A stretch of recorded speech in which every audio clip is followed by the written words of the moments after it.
পার্শ্ববর্তী নদী থেকে বা জলাশয় থেকে নিয়ে আসার কথা। তো এটাও আমাদেরকে ওই নীতিমালায় গাইডলাইনে রিফ্লেক্ট করতে হবে। আরেকটা হচ্ছে মাটি, যে বাঁধে যে পরিমাণ মাটি দেওয়ার কথা থাকে সেই পরিমাণ মাটি আসলে দেয়া হয় না। এখন সেটারও একটা মনিটরিং মেকানিজম যদি ওই এলাকার স্থানীয় জনগোষ্ঠী ওইটার ভিতরে ইনক্লুডেড থাকে। আমাদের তো সবকিছুর মধ্যে একটা রাজনীতি আছে। আসলে সত্যিকার অর্থে যাদের ওই কাবিটার টাকাটা দরকার, যারা সত্যিকার অর্থে লেবার হিসেবে কাজ করতে পারবে বা কাজ করে, তাদের সংখ্যাই আমাদের সেখানে বাড়াতে হবে।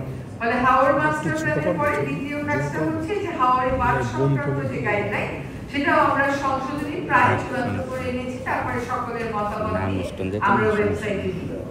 3 নম্বর হচ্ছে হাওর প্ল্যান্টেশন। এই যে আজকে প্রেজেন্টেশনে বলা হলো যে 90% গাছই কেটে ফেলা হয়েছে জ্বালানি। এখন আমি নিজেই কিন্তু হাকালুকি হাওর নিয়ে মামলা করেছি যে প্রায় লক্ষাধিক গাছ কেটে ফেলা হয়েছে। তখন তো বেলায় ছিলাম, জিজ্ঞেস করতাম ডিপার্টমেন্ট অফ এনভায়রনমেন্ট কত গাছ লাগিয়েছিলেন, বলতো ফাইলটা আমাদের এই অফিসে নেই, হেড অফিসে আছে। এখন বের করেছি কত গাছ আমি গাছ লাগিয়ে দিই, তারপর 90% মানুষ জ্বালানির জন্য কেটে নেয়। এটা তো কোনো কাজের কথা হলো না। কাজে সেখানে আমাদেরকে একটা মনিটরিং প্ল্যানে আসতে হবে। কোন কোন হাওরে গাছ লাগানো উচিত সেটারও কিন্তু আমরা একটা তালিকা মোটামুটি প্রাথমিকভাবে চূড়ান্ত করেছি। হাওরের গাছটা লাগাতে হয় নাকি অক্টোবর নভেম্বর, পানি টান দেওয়ার পরে, তার আগে না। আরেকটা হচ্ছে হাওর ট্যুরিজম। হাওর ট্যুরিজমটা এমন অনিয়ন্ত্রিত হয়ে যাওয়ার তো কথা ছিল না। স্থানীয় পর্যায়ে তো প্রশাসন কাজ করে।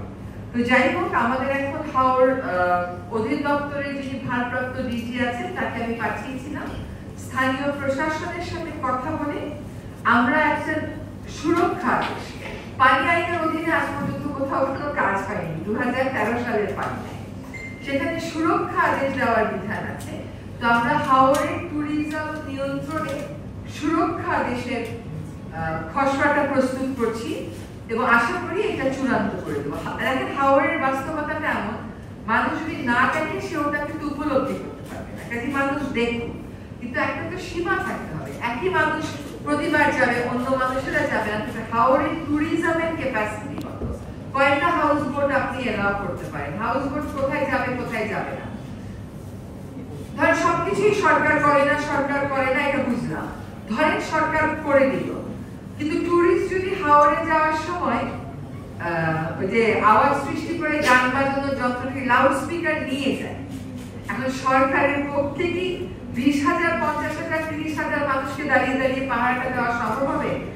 ফলে এবার যে সুরক্ষা আদেশটা আমরা করছি, পানি আইনের অধীনে এই পর্যন্ত কোনো কাজ হয়নি, কোনো মিটিংও হয়নি। 2013 সালের আইন, 2025 সাল, কোনো মিটিংও আমরা এখনো করা হয়নি।